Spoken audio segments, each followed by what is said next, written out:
तो आचार्य कहते हैं कि उपवास के दिन वो क्रिया नहीं करना है। अब स्नान के विषय में चर्चा थी कि स्नान नहीं करेंगे तो फिर पूजा और फिर आहार दान कैसे करेंगे।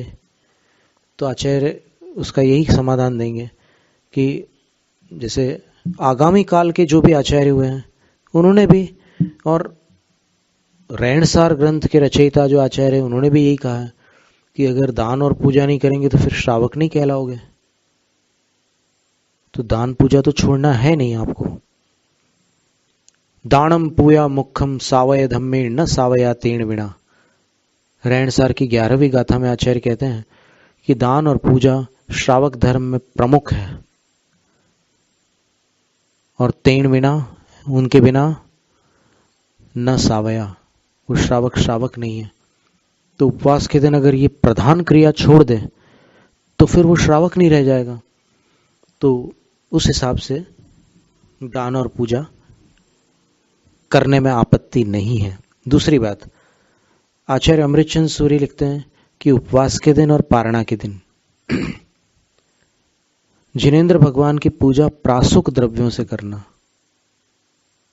यानी 2 दिन प्रासुक द्रव्य से कर लेना, बाकी दिन फिर जैसे द्रव्य हो वो आपके ऊपर है, लेकिन 2 दिन प्रासुक द्रव्यों से पूजा करना है।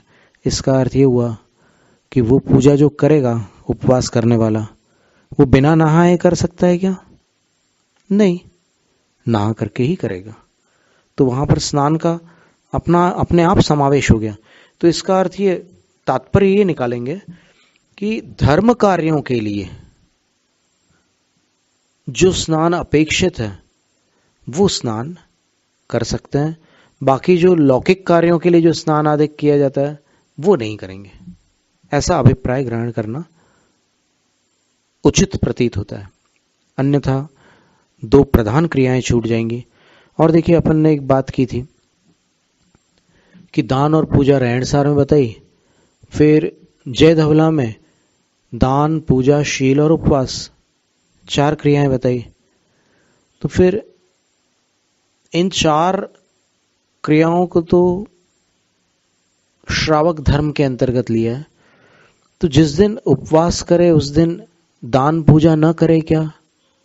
ऐसा तो नहीं कहा। और ऐसा भी नहीं कहा कि उपवास प्रतिदिन करे, ऐसा भी नहीं कहा। प्रतिदिन करेगा तो क्या होगा, कुछ दिनों बाद मामला ठंडा हो जाएगा, खत्म हो जाएगा खेल। प्रतिदिन उपवास करने का कोई सवाल ही नहीं। वो तो तिथि दे दी उन्होंने कि इन तिथियों पर उपवास करना। इसके बाद के जो आचार्य हुए हैं, श्रावकाचार ग्रंथों में जिस काल में जो विसंगति रही है उस काल की विसंगति का ध्यान रख करके भी आचार्यों ने कुछ वर्णन किया है। अब जैसे यहां तक 4 प्रकार के भेद किए थे श्रावक धर्म के, पर इसके उपरांत 10वीं शताब्दी में आचार्य सोमदेव सूरी, फिर एक आचार्य पद्मनंदी भी हुए हैं। इनने क्या लिखा? इन्होंने लिखा कि श्रावक के 6 कर्तव्य होते हैं।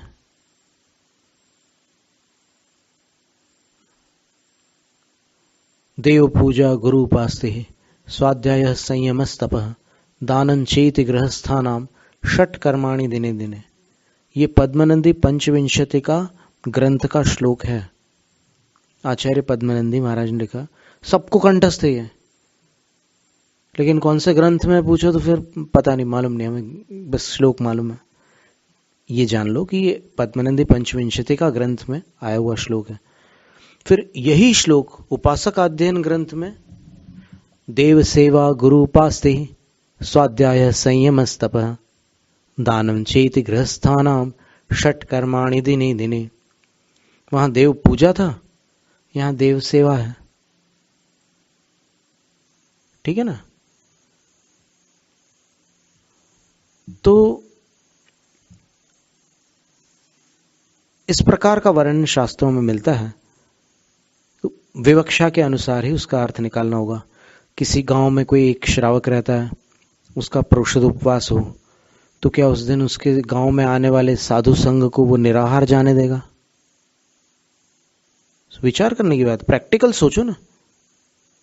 वहां कोई और नहीं है आहार देने वाला, एक ही घर है मान लो जैन समाज का, और उसका प्रोषित उपवास है, तो क्या होगा? साधु भूखे जाएंगे क्या? ऐसा संभव नहीं है।